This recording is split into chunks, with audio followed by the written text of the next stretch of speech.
Teaching speaking involves helping students develop their ability to communicate effectively and fluently in a target language. There are several key elements to consider when teaching speaking. The first one is pronunciation. Students need to be able to produce the sound of the target language accurately in order to be understood by others. This involves focusing on individual sound, stress, intonation, and rhythm. The second one is vocabulary. Students need a wide vocabulary to be able to express themselves effectively. This includes not only individual words, but also phrases and collections that are commonly used in the spoken language. And the third is grammar. While spoken language is often less formal than written language, students still need to have a solid understanding of grammar in order to communicate clearly and effectively.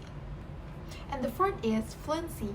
In addition to accuracy, students need to develop the ability to speak fluently and without hesitation.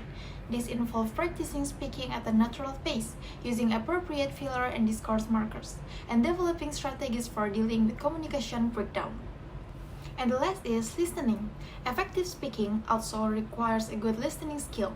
So it's important to provide opportunities for students to listen to and respond to authentic spoken language. In the next material, we will discuss about oral communication skill in pedagogical research. Oral communication skills are important or essential both within the classroom and society. Through talk, students not only communicate information but also explore and come to understand ideas and concepts, organize their experience and knowledge, and express their thought, feeling, and opinion. Oral communication skill in pedagogical research refers to the ability of educators to effectively use spoken language to convey ideas, instructions, and feedback to their students. This includes the ability to articulate thought clearly, use appropriate tone and pace, and effectively engage students in dialogue. There are various kinds of oral communication skill in pedagogical research that we will learn, including conversational discourse, accuracy and fluency, effective factors and attraction effect, and teaching pronunciation. The first one, let's discuss about conversational discourse. Conversational discourse in oral communication skill is an important area of research within pedagogy. Conversational discourse refers to the study of how people use language in everyday conversation.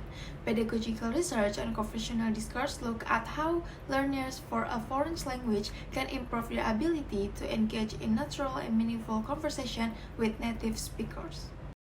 And the second is accuracy and fluency. Accuracy and fluency are two important aspects of oral communication skills that are studied in pedagogical research. Accuracy refers to the ability to produce correct language forms such as grammar, vocabulary, and pronunciation.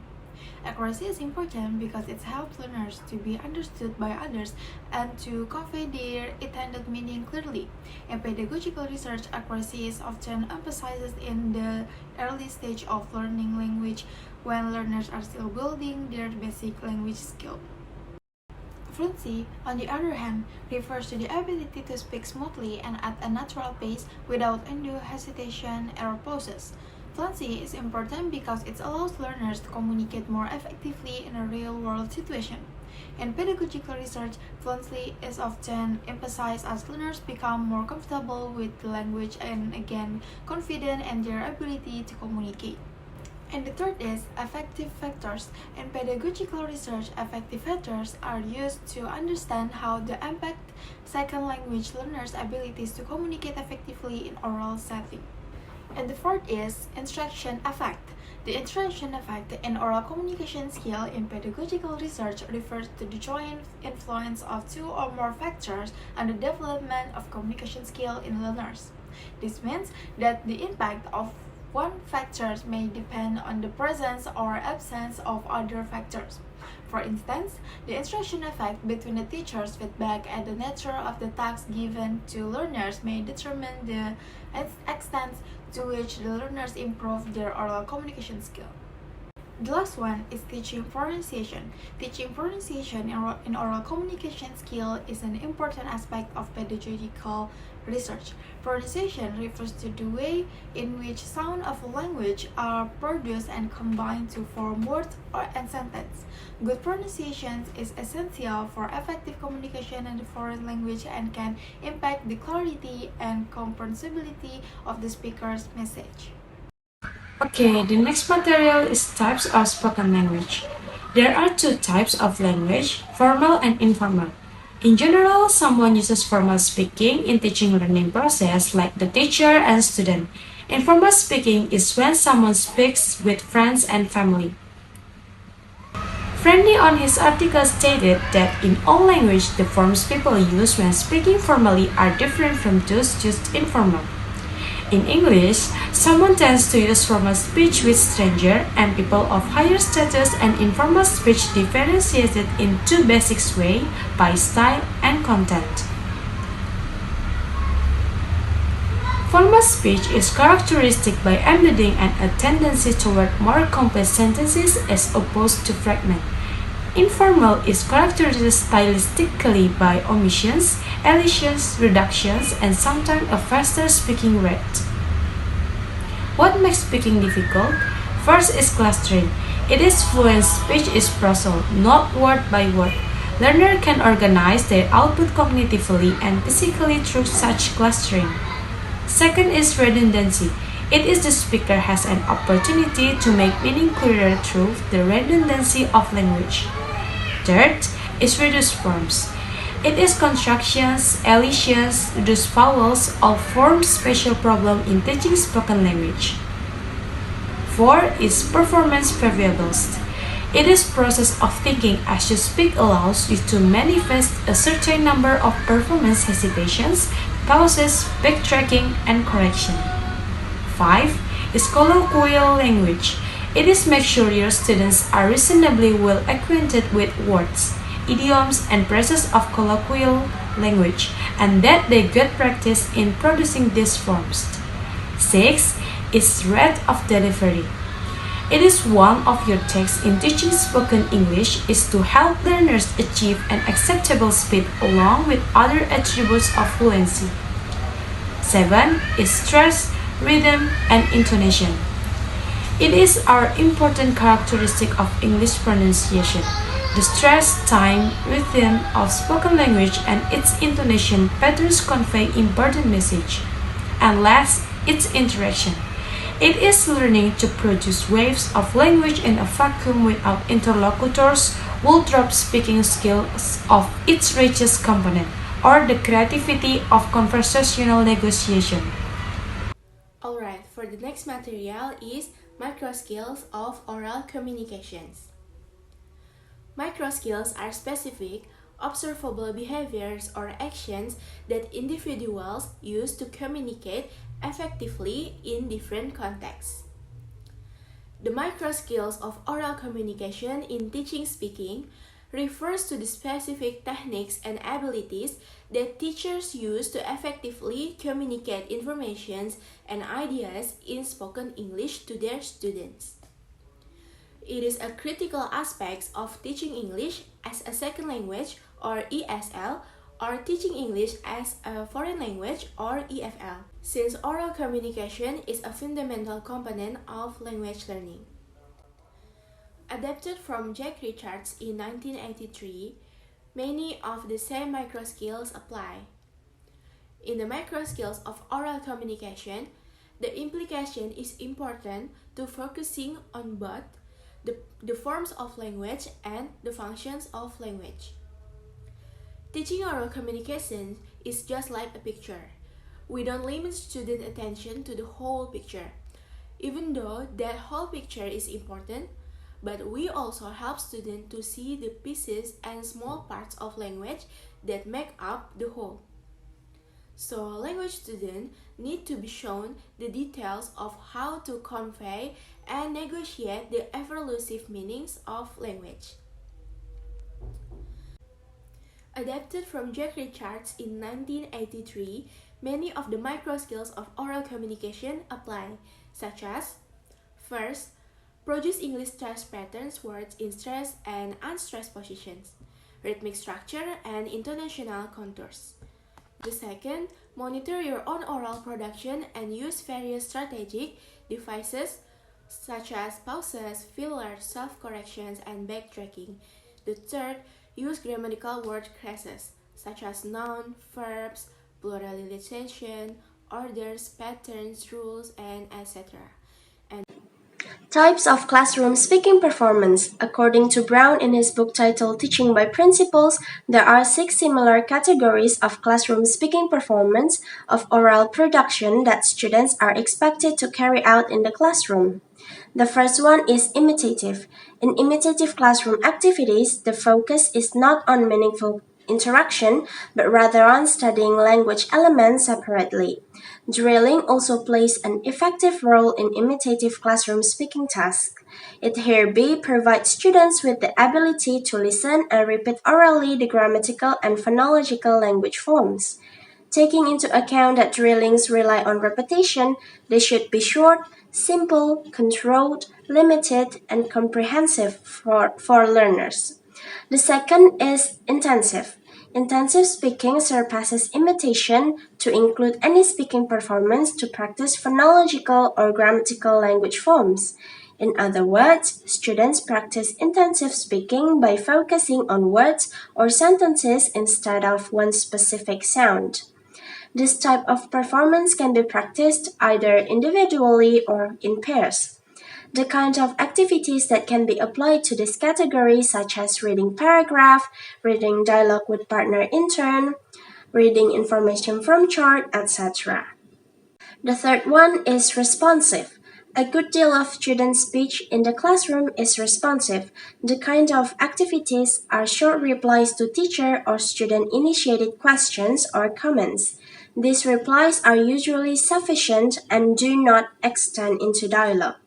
Such speech can be meaningful and authentic. For example, when teacher asks, "How are you today?" the students answer with, "Pretty good, thanks." The fourth is transactional. Transactional language carried out for the purpose of conveying or exchanging specific information is an extended form of responsive language. Conversations, for example, may have more a negotiative nature to them than does responsive speech. Such conversation could be part of group work activity as well. The fifth is interpersonal. The difference between dialogue in transactional and in interpersonal is in this category the dialogue carried out more for the purpose of maintaining social relationship than for the transmission of facts and information. These conversations are a little trickier for learners because they can involve some or all of the casual register, including colloquial language, emotionally charged language, slang, ellipsis, and sarcasm. And the last one is extensive. In this category, students at intermediate to advanced level are called to give extended monologue. Here the register is more formal and deliberative. These monologues can be planned or impromptu. Next, we're going to talking about principles for designing speaking techniques. For designing speaking techniques, Brown in his book covers 7 principles that should be considered for designing the techniques. First, use techniques that cover the spectrum of learner needs, from language-based focus on accuracy to message-based focus on interaction, meaning, and fluency. In this principle, Brown said that teachers have to provide content or interactive activities that capitalize the pronunciation and grammar as an important building block. Because nowadays, we can easily slip into a pattern of providing zesty content based that don't capitalize on grammatical pointers or pronunciation tips. In addition, teachers should make any drilling as meaningful as possible instead of making students bored with repetitious drilling. The second one is provide intrinsically motivating techniques. In this principle, teachers have to help to appeal students' goal and interest to their need for knowledge, for status, for achieving competence and autonomy, and for being all that they can be. Teachers have to help them to see how the activity will benefit them because students often don't know why they ask to do certain things. Third, encourage the use of authentic language in meaningful context. Teachers should provide authenticity and encourage students to use authentic language. It is important to make most of our classroom communication as authentic as possible in order to encourage students to view the target language as a means of communicating, not as another class they have to take. Though It does not easy and takes energy as well as creativity to design context and meaningful interactions, but with the help of storehouse of teacher resource materials, it is possible to do so. In addition, language is acquired by communicating in meaningful ways using language in context. Fourth, provide appropriate feedback and correction. Teachers should be able to give appropriate feedback and correction to students because in EFL situation, students are totally dependent on the teacher for useful linguistic feedback. So teachers should have a good knowledge in order to give feedback and correction to the students. Fifth, capitalize the natural link between speaking and listening. Many interactive techniques that involve speaking will also include listening. Teachers should not lose out on opportunities to integrate these two skills. As you are perhaps focusing on speaking goals, listening goals may naturally coincide. And the two skills can reinforce each other because skills in producing language are often initiated through comprehension. Sixth, give students opportunities to initiate oral communication. A good deal of typical classroom interaction is characterized by teacher initiation of language. Also, part of the oral communication competence is the ability to initiate conversations, to nominate topics, to ask questions, to control conversation, and to change the subject. Therefore, in designing speaking techniques, teachers should design a technique which gives students opportunities to begin oral communication.